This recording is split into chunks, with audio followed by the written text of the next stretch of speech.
Hey everyone, it's Alex, and today we're doing something a little different here. We're talking about the 5 decks that took me to Infinite this season, but the thing that's different is we're trying a bit of a different format. I've not seen other people try this, but basically what we're doing is we're actually playing the decks live while we talk about them, which I think is a lot of fun. So here we are, we're doing it. Basically what we've got here is we've got Surprise It Surfer, which is the first deck that we kind of experimented with to get us to Infinite here. Now we just got armor dropped on our Nova, which isn't really that big a deal. Nova is kind of like a additional kind of value component to this deck list. It's not like a required piece. So we're going to want to do Maximus here in order to try to secure Asgard, which is really what we want. He drops Cosmo into the Hell's Kitchen, not that big a deal. And we're going to do Lizard into the Kleintar here, which is completely fine. We should secure this lane. All right, here we go. Now, the thing I like about this deck list is that it does not really show that it is a... it doesn't really show that it's a Surfer list. I really appreciate that. Now, we're against a... Unfortunately, we are against a Shuri list. Now, what I was going to say was that with Shuri, these decks can be a little trickier to play because, unfortunately, we can't run Shang-Chi. Shang-Chi can be a little awkward. So against Shuri lists, we do have options, right? So in this case, we know that they're going to be dropping the Red Skull here on the Cosmo. That is very much, like, obvious. We could just snap on this person, which I think we're going to do. We're going to Professor X here, and we're going to be doing Juggernaut into the Kleintar there, which is going to knock him into Hell's Kitchen once again. It's going to be a Taskmaster. It's going to get hit by the Cosmo. This is a very straightforward win. This is one of the ways that the Shuri decks kind of be countered, despite the fact that you don't have Shang-Chi, which is something that you definitely want. So in this case here, again, it's very straightforward. What we're going to do here is we are going to put as much power as we can on the board. I mean, we don't really need to, but we'll do Polaris into the Juggernaut. We do have turn initiative. There's no way this guy wins. This game's just done. So he's going to Taskmaster here. He thinks he has us, but ultimately this game's completely lost. There's no way he wins. And again, he does not anticipate that it's a Surfer list. We didn't even pull Surfer here, but we don't need Surfer. The nice thing about this deck is it has so many tech cards that can be used so creatively. So again, we drop the Polaris. We knock them all out. Now, one of them actually does not leave. That's not what I expected. So we did not get a Taskmaster play. We get Zero Lizard and Polaris themselves. I was actually expecting Taskmaster. That's crazy. But regardless, you can see how the deck, if you play Taskmaster, would have been knocked to the right. No matter what, because of the amount of tech cards you can incorporate into a list like this, it works so well. And I love this list because it just showcased how you don't need like your core pieces to win. I just beat a Shuri deck, which is one of the top decks in the meta, and I used Daredevil Prof X and then Juggernaut Polaris. Like, I didn't even use Sarah. I didn't even use Brood Surfer. I didn't use any of those big combo pieces. I just controlled the game state and it got me the cubes. And that's exactly what you want to do when you're getting to Infinite. And the next deck we're talking about today is the anti-meta Devil Dinosaur list. And we're talking about a Sanctorum game right off the bat. Are you kidding me? We can't really access that location too much. But maybe Agent Coulson sauces us something that we can use. Anyways. Gotta get that sweet vision. But regardless, we got ourselves a Superflow game. We have a Thanos-based list. So Thanos can obviously access the Sanctorum quite effectively, which feels a little bad, right? But we also do have Professor X here. I'm going to want to play Reality Stones. Oh, because he's so sad. I get it. You Reality Stone. That's like accepting defeat there. That's fine. Very interesting plays here. I'm not going to want to Cloning Vats too much here. We are going to... we're going to Lizard here. Do we Lizard here? I think we Lizard into Necrotia. As much as I want to get that Daredevil out, I think locking down Necrotia's key here. Hopefully that Killmonger comes out because Killmonger is absolutely fantastic against their deck. Was not expecting a play into the Necrotia this early, if I'm being totally honest. We're going to play Hellcow here. We're going Hellcow mid. It's going to discard some cards. But it gives us the opportunity to still draw. So Magneto's gone. What else is gone? Professor X is gone. That's fine. Okay, we got our Killmonger, which makes me want to actually get rid of the Cloning Vats with the magic. Go to turn 7. Turn 7 allows us to hopefully get out this Devil Dinosaur. And then we get to play our Killmonger as well. I think we go to turn 7 here. This game's gotten really weird here. Space Stone gives him too much opportunity for success, right? That's kind of the problem. We do have Shang-Chi. If we draw Shang-Chi, it's not a bad thing. So now Killmonger feels awkward because we're kind of obstructing their ability to play. 33.33%, repeating, of course, chance to pull Devil Dinosaur. I think we play Necrotia here. They end up dropping Necrotia, which is kind of... Oh, it's Arrow. I played Arrow too. This is Shang-Chi. And Killmonger. It's a lot of destruction. It's a lot of destruction. They have turn initiative. We should win. We didn't even pull the Devil Dinosaur. Doctor Doom, actually clutch.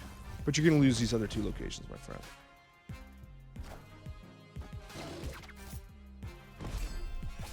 Yeah. Oh, yeah, Necrotia. That's right. I was so confident with my... I just wanted to mess up the limbo location so much. But as you can see, so this Devil Dinosaur list, it's anti-meta for a reason, right? It gave us so many different options. And what you saw there was, like, we didn't even pull Devil Dinosaur, but we effectively beat, like, the top meta Thanos list simply because we were able to, like, just counteract what they were doing. And, like, again, we got magic from Coulson. They actually had a Doom, which is rare in the list. But ultimately, again, this anti-meta component can really counter some of the most popular lists, especially when they really don't know what you're doing. Like, look what's on the board. There's no way they can anticipate what's happening. And for the next deck we're talking about today is the anti-meta discard combo. Now, I really like this combination because it has so much, like, just straight up RNG power. Like, you love to see it. And we got a blessed hand here as well, Elysium. So we got ourselves Collector, Morbius, and Mystique. We're actually going to play the Collector into a safe location here. We could risk the Collector a little bit, but, like, Morbius, Mystique, we don't want to risk too much. I would usually probably snap here with this hand. We also got Cloning Vats, which is absolutely blessed. Swarms in our hand as well. We don't even need Mystique here. We can just Cloning Vats this Morbius and the Swarm, but we're gonna hold the Swarm for a second. It replicates by itself, right? This is a pretty blessed start for us here. I don't imagine this person's sticking around unless they have some blessed combinations as well. Okay, they kick over the hood. We do have a Killmonger for that if need be. Seen a lot more of, like, these junk combo style decks, by the way, which I think is really cool. I like the idea that people are, like, experimenting with those style deck lists. Okay, we're gonna do this. We're gonna do this. We're banking on completely pulling this this MODOK here. We have 2 more turns to pull MODOK because remember we have a turn 6 Chavez, so we cannot pull MODOK with the Chavez there, unfortunately. You know, it's one of those things where it's kind of like Silver Surfer in the sense that, like, if you don't have your combo play on turn 5, like, you know, like, it's kind of time to retreat. Because if you're not, like, listen, if I don't actually end up pulling off any of these discards, then, like, this whole game is just for naught, right? We have Calling Wing, which is pretty good here. It gives us a little bit of a backup plan because we can Calling Wing and then Cloning Vats to Calling Wing. I think that what we ultimately do here is Morbius, Cloning Vats. So many Morbiuses. And we get to replay the... Oh, it's Goose? We don't worry too much about Goose. That demon's going to give them a lot of value, though. Titania. Titania's increasing in popularity. I'm really surprised to just see them tempo it out there instead of playing it on turn 6, but to each his own. Well, that was a misplay. We got MODOK, so I actually just, like, straight up misplayed pretty hard and got I kind of forgot of the reduced cost. I forgot about Elysium for a sec, and hey, you know what I mean? We all make mistakes. We all make mistakes.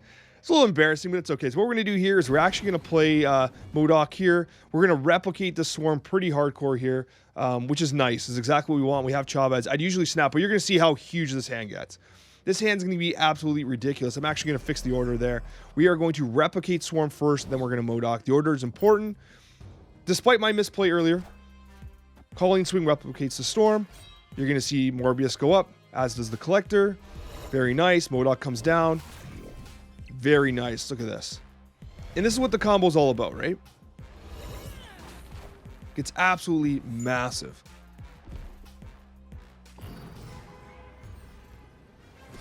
All right, now we got the Chavez. So we could move cards there, but we are not going to. What I think we actually do... Yeah, they're gone. They're gone. I was going to say, we can't play Chavez left, but what we were going to do, it doesn't matter. We end up getting the win. You can see how the combo works there. Pulling MODOK right before turn 5, by the way, is actually really nice. It's kind of one of the things about this deck that's kind of good is that like you don't have to rely on like a Zabu turn 2 or something like that, or like in a negative deck you're like, oh, I can't play negative on 3, I'm at a huge disadvantage. With this deck you kind of understand that like if I don't have MODOK on turn 5 I can leave, but otherwise you can see the capabilities it has to really ramp up. Now this is a little blessed with cloning vats, but regardless, a really fun deck that can really high roll. It may come to no surprise to you that Thanos was a key component to getting to Infinite for the final stretch. I will say I didn't want to use Thanos from like 70 all the way to 100. I thought that's like completely cringe. So what I did was I actually played all those other decks that I'm showing you today, and I ultimately decided to play Thanos when I reached 95. I got to 95. I'm like, you know what? I kind of just want to get to 100, right? Like I'm at 95. I kind of just want to get to 100. So let's just get her done. So I used Thanos from 95 to 100. I did it live on stream, and legitimately, I don't remember losing a game. I literally went from 95 to 100, like net 50 cubes or whatever it is. Legitimately within, I don't know, 2 hours. Don't remember losing. Crazy how powerful this deck is. It's truly remarkable what this deck can do. It has so many answers. Like right now, I'm playing in a bar with no name. I got Reality Stone. Like, I don't care. This guy just snapped. Like, what are you doing? Why are you snapping? I literally have Reality Stone. You're not winning because I'm playing into bar with no name right now. It is not a win condition for you. Now, one thing I will say is the fact that they're playing Mojo Ant-Man prevents me from playing Valkyrie in that location effectively, due to the fact that unfortunately for me, those are ongoing cards, so Valkyrie can't really affect it. So what we can do instead is we can play She-Hulk into the Daily Bugle. It protects the She-Hulk. It's Omega Red. Wow, I actually like this list, this ongoing list this person's playing. But like honestly, it's going to be very hard for them to compete. We actually don't end up pulling the stone that we were expecting, but we can continue playing here. We do this, and honestly, like I could actually arrow whatever I want to the other location here. But so if I do this, I think that we're going to be in a win condition here. Again, it's arrow. Like there's too many answers for this deck list. We're not even playing properly, one might say. Like we're not even playing traditional Thanos with whatever it might be. We actually can pull Omega Red and Cosmo with Magneto as well into bar with no name. There's so much damage we can do. Like if they're losing here, oh, I like the Iron Man play. It only gets to 6 though, so yeah, they lose. So unfortunately, like they are going to lose. And it's just what this deck does, though. Like, it has so many answers. Like, I'm not even playing Thanos. Like, this deck list is, like, it's all tech cards. It's Valkyrie, it's Leech, it's Arrow, it's Shang-Chi. Like, it's not fair. It's just not fair what this deck does, right? Because, like, it's just too easy to have all these answers in one list. I didn't even use the Lockjaw engine. I didn't even use Thanos. I didn't, like, there's so much you can do here, right? We barely drew the stones, and you can see what the deck does. It just has answers galore. All right, the next list is the anti-meta mid-range Lucino list, which I talked about in a prior video. And again, this is not a list I created. Lucino made it, and I'll link the snap fan down below where they gave a really detailed explanation of how this deck list works. I just really thought this list worked really well. It was very consistent. I like these mid-range based lists because I like playing on tempo, right? It's something I've always talked about. Like, I'm not a huge fan of Mr. Negative decks because I don't like the idea of like holding everything back until turn 6. But playing consistently on tempo feels good, especially when Leech is as prevalent as it is, because like you have a board presence. Like this person's skipping turn after turn after turn, right? They're playing a Thanos list. They actually haven't not drawn their stones yet, and they're going to want to look. They're going to throw so many stones down onto Delvalier or whatever it's called, and I'm gonna have an answer for it, and I actually have Leech myself, right? So Leech or be leeched. We also have the combination of She-Hulk and Wave, which is great because on turn 5 you play Wave, you hold 2 mana, which allows you to play She-Hulk into another big card, which is great. We are going to Sentinel, and we are going to, no, I don't think we need to run there. They're not, why aren't they playing yet? Why are they not playing yet? So they're like stuck between a rock and a hard place because they're like, do I go Stark Tower? Do I go Nadal or whatever? They actually play the She-Hulk and Space Stone, which is interesting because that allows the She-Hulk to move, which is a bit problematic for us. So we are going to be playing, unfortunately, we're in a situation we don't have our, we don't have our Wave here. We don't have our Wave. What we're going to do is we're going to Leech. We're going to Leech on to the right. They didn't move the She-Hulk, which is really surprising to me. There's a double Dinosaur. So we actually have 2 options here for hitting. Like, I think we end up just... Double Dinosaur, we probably just leave. I think what we ultimately do... Like, we could just shoot one of these guys down, no problem, right? But I think that with the Onslaught Citadel... He's probably confident that this Devil Dinosaur wins, right? Under most circumstances, I would just snap here on this person. But I think what we're going to do, he's probably going to end up playing mid. It feels too easy just to punch out that Devil Dinosaur, right? He also has a ton of stones that you can drop. I think what we ultimately do, we have turn initiative so Killmonger doesn't play well here. I think we do this. Again, anti-meta, right? We want to have the opportunity to answer questions. So again, playing into the right side would have been better. But it's okay. Sorry, playing into the Onslaught Citadel would have been a cleaner win. But I suspect we still win here. Yeah, it's Power Stone. So yeah, they just tried to play their stones out. Sunspot, yeah, it's not enough. Yeah, okay. Very clean win. Again, top of the meta Thanos list, absolutely destroyed by mid-range anti-meta list. And like, that's why I think these anti-meta lists are so important. I know like a lot of people in the comments are like, man, these lists can't. Like, you're seeing what we're doing, right? We have answers to whatever they're playing, and we're just kind of like finessing them a little bit to get those dubs, right? If I could go back, of course I got the win, but obviously the Shang-Chi into the Onslaught Citadel Devil Dinosaur probably would have been the safer play ultimately.